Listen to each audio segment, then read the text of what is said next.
पावसाळा सुरू झाला की डेंग्यूचे रुग्ण वाढतात.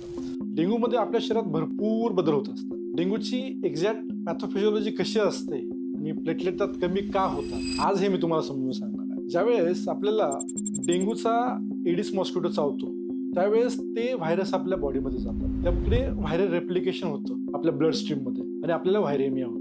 हाच व्हायरस आपल्या इम्युन सिस्टीमला ऍक्टिव्हेट करतो. इम्युन सिस्टीम ऍक्टिव्हेशन झाल्यावर आपल्या बॉडीमध्ये सायटोकाइन्स रिलीज होतात आणि ते सायटोकाइन्स काय करतात, आपल्या शरीरातले जे कॅपिलरीज असतात त्याची परमिएबिलिटी वाढवतात आणि त्यातूनच प्लेटलेटचं लिकेज होतो आणि आपल्याला थ्रोम्बोसाइटोपेनिया होतो. याचबरोबर डेंग्यूचा व्हायरस आपलं बोन मॅरो सप्रेशन देखील करत असतं. बोन मॅरो सप्रेशन झाल्यामुळे देखील प्लेटलेट कमी होतात. आता ज्यावेळेस आपल्याला डेंग्यू होतो तर डेंग्यूचे सिम्पटम पूर्ण 10-15 दिवस सेम नसतात आणि डेंग्यू आपल्याला झाल्यानंतर तो काही फेजेसमधून जात असतो. त्या फेजेसमध्ये आपल्याला क्लिनिकल सिम्पटम्स काय असतात, आपण कोणत्या टेस्ट केल्या पाहिजे आणि त्याचे कॉम्प्लिकेशन्स काय होऊ शकतात याची माहिती मी तुम्हाला चार्टमधून देणार आहे. तर ह्या डेंग्यूच्या फेजेस असतात. डेंग्यू प्रायमरीली 3 फेजेसमध्ये होतो. एक फेज 1, फेज 2 आणि फेज 3. फेज 1 ला आपण फेब्राईल फेज म्हणतो. ही साधारणतः 3 ते 4 दिवस टिकते. त्याच्यामध्ये जबरदस्त फिवर, बॉडी एक, हेडेक, पूर्ण बॉडी तुमची पेन करायला लागते. ह्याच काळामध्ये तुमची NS1 टेस्ट पॉझिटिव्ह, त्यामुळं फिवर आल्यानंतर लवकर ब्लड टेस्ट करणं देखील महत्वाचं असतं. फेज 2 म्हणजे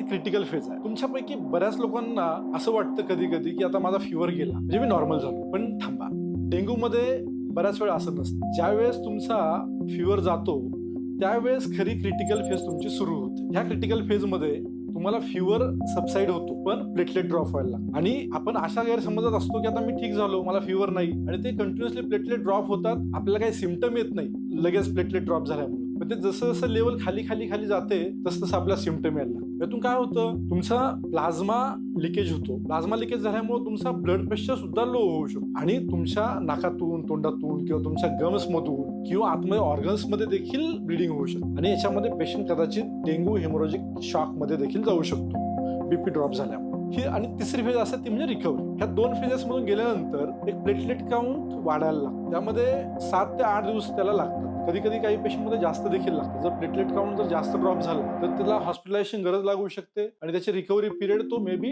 लेंदन पण होऊ शकतो. सो जनरली ह्या फेजेसमध्ये आपल्याला प्लेटलेट वाढलेले दिसतात. त्यामुळे बऱ्याच वेळा असं होतं की तुम्हाला डेंग्यू झाल्यानंतर तुम्ही डॉक्टरकडे जाता आणि डॉक्टरकडे तुमचे ते डेली रिपोर्ट चेक करत असतात CBCचे. त्यामध्ये प्लेटलेट काउंट लिहिलेला असतो आणि बऱ्याच वेळा तुम्ही खूप अँक्शियस होता की अरे आज 50 होता, मग 55 झाला, अरे मग परत 45 झाला.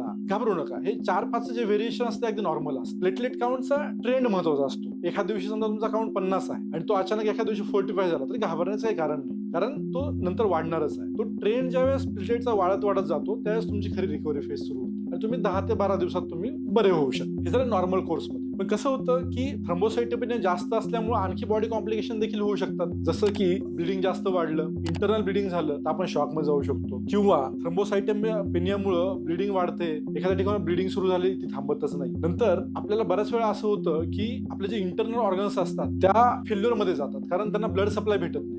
ब्लड ह्युमरेज झालेला असतो, तुमचा बीपी लो झालेला असतो आणि त्यामुळे त्यांना ऑक्सिजन देखील भेटत नाही. आपले ऑर्गन्स फेल्युअर मध्ये जातात. त्यामुळे डेंग्यू मध्ये मल्टी ऑर्गन फेल्युअर होण्याचा देखील धोका असतो. डेंग्यू फिवर हा लाईटली घ्यायचा नाही, पण त्याला जास्त टेन्शनही घ्यायचं नाही. त्याची एकच गमक काय आहे, त्याला कॉन्स्टंटली तुम्ही ट्रॅक करत राहा. तुमचा प्लेटलेट काउंट ट्रॅक करत राहा, योग्य वेळी टेस्ट करा. तो प्लेटलेट काउंट ट्रॅक करत असताना वेळोवेळी डॉक्टरांच्या संपर्कात राहा. जर काही प्लेटलेट ड्रॉप पुढे मागे झाला तर डॉक्टर तुम्हाला ऍडमिशनचा सल्ला देतो. तो ऍडमिशन सल्ला त्यांचा ऐका आणि डॉक्टरांचा सल्ला ह्या केसेसमध्ये खूप महत्वाचा असतो, कारण बऱ्याच वेळा जे डेंग्यूचे सिम्पटम्स असतात ते मिसलिडिंग असतात आणि आपण त्यातून काहीतरी वेगळा अर्थ काढू शकतो. सो डॉक्टरांचा सल्ला घ्या, वेळेवरती टेस्ट करा, घाबरू नका, सुरक्षित राहा.